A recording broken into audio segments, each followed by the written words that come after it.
Við sitjum hérna á Hótel Kea og ætlum að fræðast aðeins fyrirtæki Borgarmynd sem meðal annars var að gefa út þetta skemmtilega þrívíða kort af heimabænum Akureyri. En kannski til að byrja með bara fyrirtækið sjálft, hvernig myndirðu lýsa því? Borgarmynd sem fyrirtækið okkar, hönnunarstúdíó. Við erum sjálfur menntaðir arkitektar og með okkur vinna líka grafískir hönnuðir og arkitektar. Þannig að, jú, við sinnum svona kortagerð en ýmsu öðru, hönnum vefsíður og bæklinga og ýmislegt. Það reynum bara að hafa gaman í vinnunni og hverjum degi eiginlega. Og hvernig lágu leiðir ykkar saman?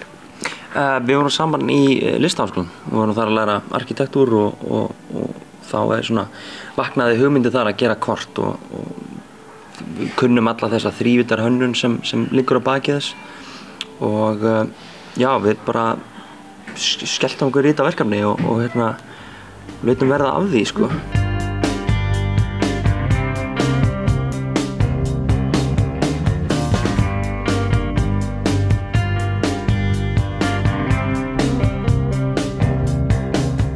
Upprunalega þá fekk ég nú þessa hugmynd að Reykjavíkurkortinu fyrir einhverjum 10 árum síðan. Ég man nú að ég gerði fyrstu skissuna þá sem ég guðslíðandi fegin að ég hafa aldrei klárað vegna þess að svo kynnist ég bara svo miklu færari teiknurum heldur en mér. Þannig að ég fekk Pétur í samstarf með mér og nokkra samnemendur okkar líka sem aðstoða okkur við að gera þrívídda líkön og annað sem þurfti að gera til að en endapróduktinn sem við höfðum í huga var bara aðlaðandi og auðskiljanlegt kort sem að þarf ekkert að útskýra fyrir notandanum. Það getur bara séð akkurat bara hvað hann staddur í umhverfinu og sér það á húsunum í kringum sig.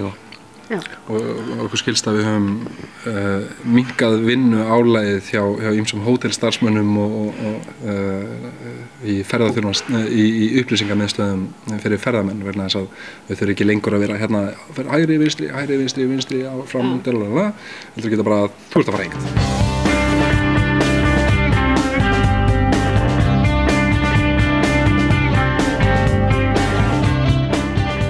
Við byrjum á því að gera þrívíddar grunn sem að tekur það allar útlínur allra húsa og lögun svona landsins og svo teiknum við upp þá ákveðin hús í þrívídd og þegar það komið þá tökum við loftmyndir og ljósmyndum þá viðfangsefnið og svo notum við það til þess að þá ég að teikna ofan á grunninn af þrívídda grunninn ég að teikna og nota þá loftmyndina til þess að svona fylla upp eðunar og fá akkurat svona mynd af því hvernig það lítur út, sko.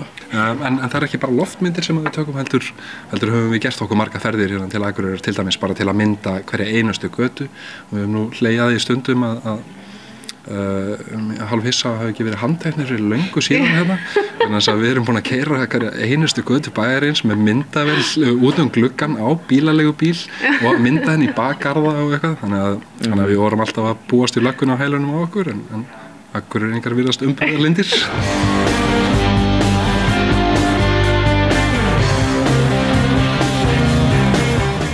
Hver einasta svona blokk sem við teiknum, hún gerð á A3 pappír og þegar við skönnum hann inn þá hann allan hægt að stækka hann upp í tvöfaldri stærð. Þannig að hver sem sagt orginallinn af hverjum svona byggingarreit sem að sést á stundum skiptum við tvennt eða eru mjög langir, það eru A3 vatnslita myndir. Þannig að þetta í rauninni collage af 52 A3 vatnslita myndum sem að fer þá kannski að útskýra af hverju tók 800 klukkustundir að teikna og mála þetta, sko. Við munum gefa þetta út til dæmis í 2 útgáfum til að byrja með í það minnsta. Við munum hafa fríkort fyrir ferðamenn þar sem munum vera auglýsingar inn á því korti, bara að benda á góða veitingastaði og annað slíkt og við höfum það alltaf sem reglu að við hönnum ekki umbúðir utan auglýsingar, heldur við reynum að gera fallega gripi en verðum kosta útgáfu með auglýsingum, sko. Þannig að við munum bæði gera fría útgáfu í nokkrum 20.000 eintaka og svo allt kortið án allra auglýsinga og annað slíkt bara fyrir Akureyringa eða ferðamenn eða hvað sem hver sem vill eignast svoleiðis, sko. Og ef að fólk vill nánar upplýsingar þá ætla ég að giska á að þið séu með heimasíðu? Já, það borgamynd.com og svo hægt að skoða Reykjavík-kortið á Reykjavík City Center Map. Reykjavík Center Map og það mun eflaust bera sama heitið eða svipað heitið, það mun heita Akureyri Center Map, sem sagt Akureyri-kortið okkar.